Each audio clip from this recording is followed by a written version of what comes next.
Right, ayan, good morning mga kaibigan, mga ka-59. Time check natin is 4:25 ng madaling araw.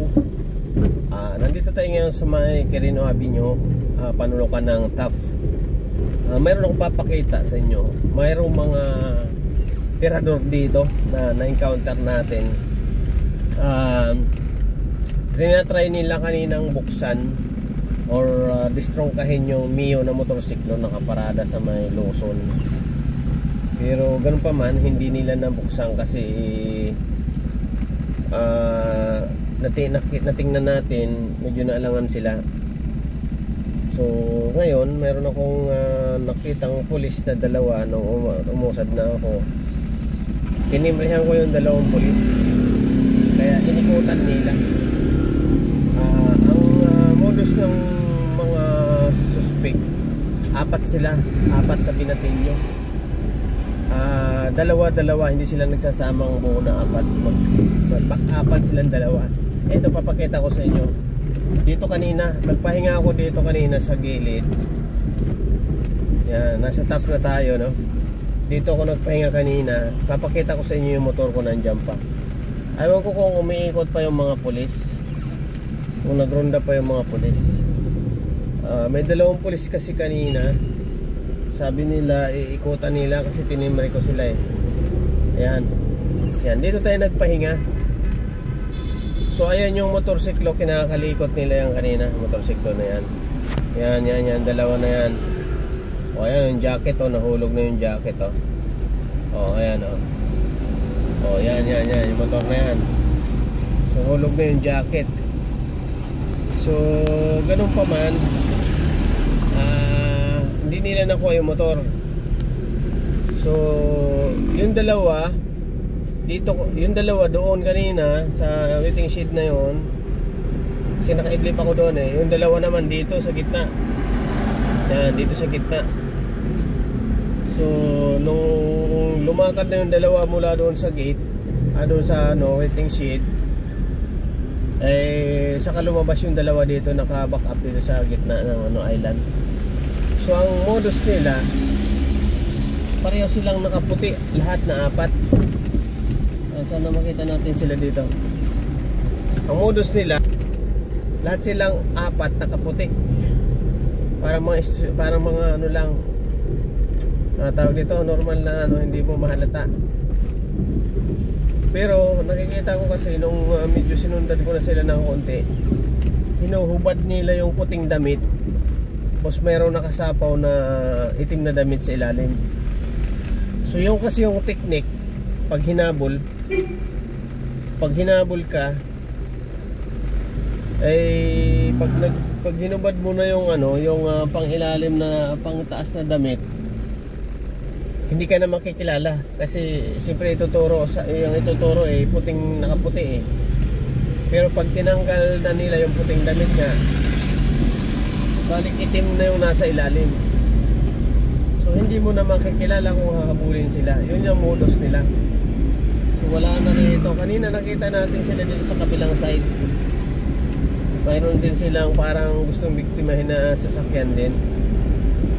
Wala na. So inikutan kasi ng mga pulis. Dahil tinimre natin sa dalawang pulis, nakita natin dito sa may Pedro Hill. Siguro wala na. Sayang, nagpagasolina lang kasi ako kasi nga wala na akong gasolina. Kung di ako nagpagasolina, babalikan ko sana itong mga to. Nagpagasolina lang kasi ako. So ayan, shout out. Ingat tayo mga kapatid, mga kaibigan. Dahil marami na namang talagang tirador. Marami na naman tirador. Ilan na yung nawala ng motorsiklo. Tapos may hold up na doon sa may 10.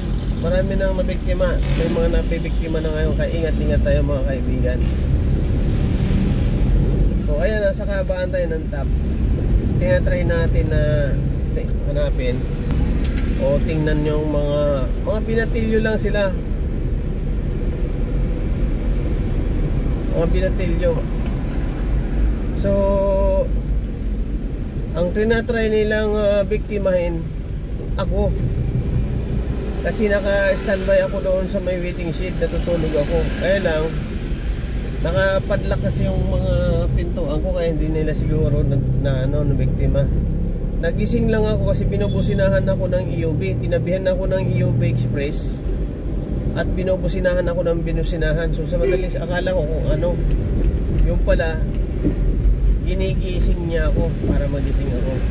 Dahil nga mayroon ng umaligid sa paligid ko na mga tirador. So wala naman silang makukuha sa akin kasi nakalak yung mga pintuan ko. Kaya siguro tumitim po kung ano yung kanilang gagawin. So dahil wala silang magawa doon sa akin, pinuntahan nila yung motorsiklo, yung dalawang Mio na motorsiklo. Nilistrong kanila yung isa. Nakikita ko pati susian, pilit nila buksan yung yung compartment, yung ilalim, yung lagay ng battery. Pilit nilang yung panda rin siguro. Kaya nalaglag yung parang yung jacket nun. Yun lang hindi nila nagawa. So naglakad pa rin sila, tinatanaw ko sila hanggang sa sinusundan ko na sila, hanggang sa nakakita ko ng dalawang pulis na katambay sa may 7-Eleven. Kinausap ko na, tinimre ko sila, binigay ko yun. So next, ikutan ulit natin dito.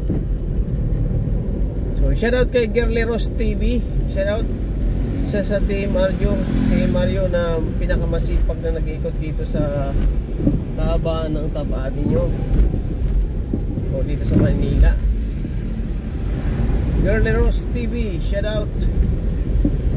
So ayan, meron akong na witness dito ngayon, mga tirador, 4 sila. So hindi ko lang kasi natingnan kung ano nang ginawa ng pulis ng dalawa, pero siyempre hindi naman nila pwedeng hulihin yun kasi wala pa namang ginagawa. Dapat ang ginawa lang nila doon, nagmanman muna sila,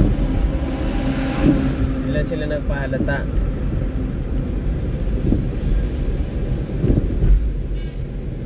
So ayan, shout out at ingat po lalo na sa mga nasa biyahe, bumabiyahe, ingat po tayo. I-safety lagi yung mga natin gagamitan dahil talagang maraming tirador na naman ngayon.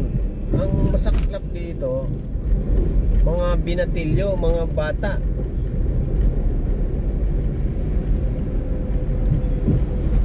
Yun yung masaklap dito. So sa madaling salita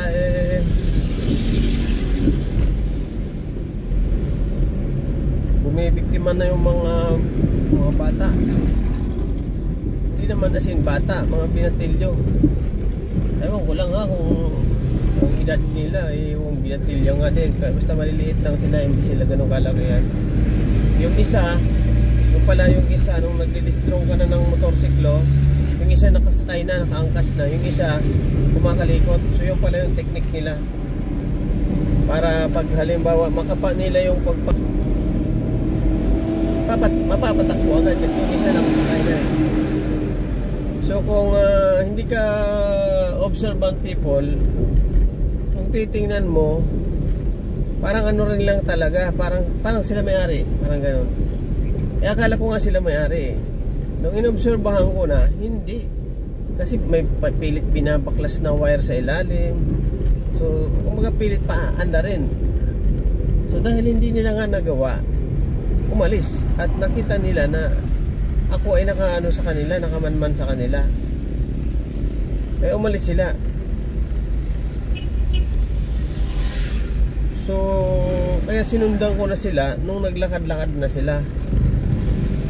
Meron pa silang isang dapat biktimahin, yung kotse naman nasa kabilang side, kaya hindi ko na masyadong dahil nasa kabilang side. So ayan po mga kaibigan, mga kuya, shout out at ingat-ingat po tayo sa biyahe. lalo sa gabi. Dahil mayroon na marami na naman mga tirador, no? Dapper, snatcher. Kaya yung may mga alahas dyan, manggat maaari, huwag na kayo magdala ng alahas. Huwag na kayo magbitbit ng alahas.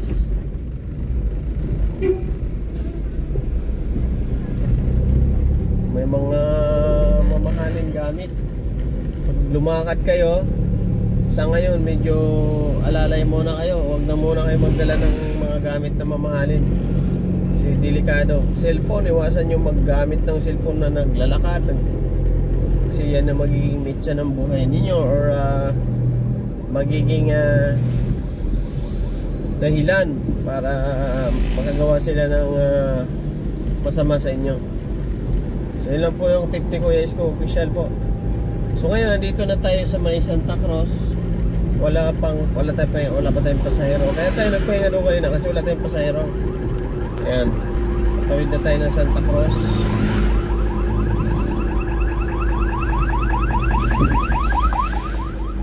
Yun, may ambulance. So yun ang buhay natin, no? Parang nag-iikot din tayo actually. Pero nagpahinga na ako. Nagising lang ako dahil sa binubusinahan ako ng UV Express. Yung pala ginigising niya ako dahil mayroong mga tirador sa paligid. So kung tayo ay alerto at mapagmanman, mapapansin natin yan eh. Mapapansin natin yung mga tirador. Basta mapagmanman tayo. So ayan, sa ilalim na tayo ng Avenida Recto, no? Oh, ha? Yan, para mapakita ko rin sa inyo dito yung kalagayan dito. Ganun kalinis dito sa gabi, oh. Sobrang linis sa gabi. Walang mga paninda, pero sa araw po ito sobrang dami naman sa araw. Ayan, okay.